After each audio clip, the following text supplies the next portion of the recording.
Hey guys! Hey guys! We're back with another sci-fi review, this time reviewing the sci-fi original series Channel Zero, the Season 1 finale of Channel Zero titled Welcome Home.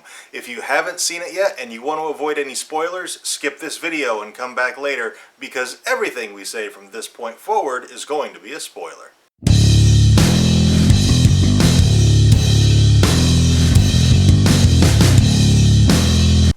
Whew! What an intense episode. I don't think I unclenched the entire thing. And it totally didn't end how I expected because I know they're doing a new story every season.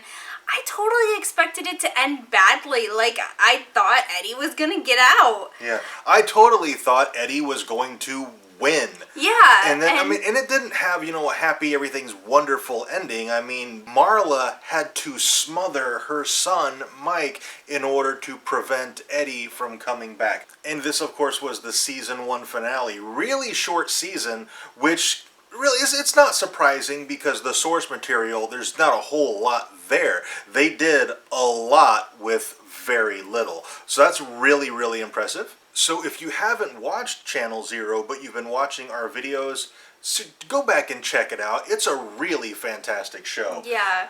And Season 2 is coming up next year. They've already got it filmed. It's in the can and ready to go. So I wonder what the actual turnaround is going to be. Yeah. They don't have a premiere date set yet that I've seen, but I bet you it's going to be pretty fast. I hope so, because it was really, really good. And if they're going to do short seasons, then it would be nice to have a quicker turnaround and not have to wait a year for the next one. Like if you compare it to The Walking Dead has their 8 episodes and then they take 3 months off and then do another 8. So if they do a really short season for Channel Zero, take 3 or 4 months off and then do another season, I would be totally down for that. And it also would explain why they were already filming Season 2 before Season 1 had even finished. Mm-hmm. So let's dig into this episode. The scenes, every scene in the woods there at the beginning of the episode, I thought for sure Gary was going to die. Yeah, me too. It's like anytime that you see the kids, that person dies. Yeah. So, like, I don't know how he talked his way out of that and got his kids to come with him, and the other kids did not kill him. and then when Gary didn't die, I thought for sure Amy was going to die. And then when Amy didn't die, I thought for sure Marla was going to die. Yep. And I'm like, oh my gosh, this was so stressful. I think my favorite scenes in the finale, though, were all the scenes in Eddie's hell, for lack of a better term. The scenes between Eddie and Mike. Yeah.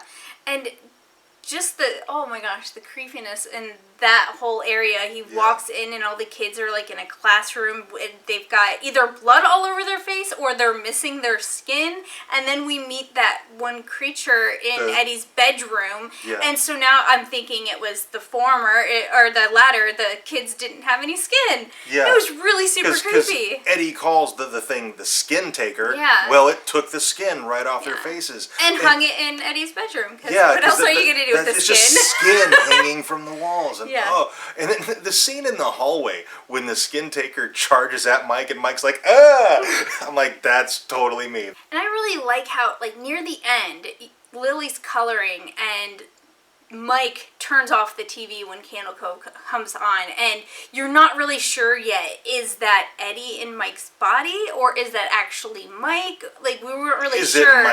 Is it Mike's ghost? That's what I thought. And then it goes back and shows the rest of what happened and how Mike was smothered so that he died and Eddie couldn't escape. And I'm like, I think it's like Mike's way of interacting. Like, Eddie has Candle Cove and Mike can appear and turn it off.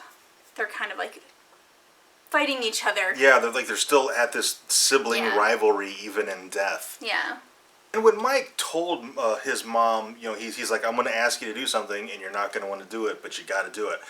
I thought, well, first of all, it's obvious that he's going to ask her to kill him. Yeah. And I thought for sure, okay, she's going to end up shooting him. But then when she actually had to get down and smother him, that is so much more intimate and personal. And harder. Oh, and heartbreaking. And just, it's, if you've watched, any of the Law and Orders or the CSIs or any of those things, smothering someone is hard. Yeah. They fight back even when they're unconscious. Yeah.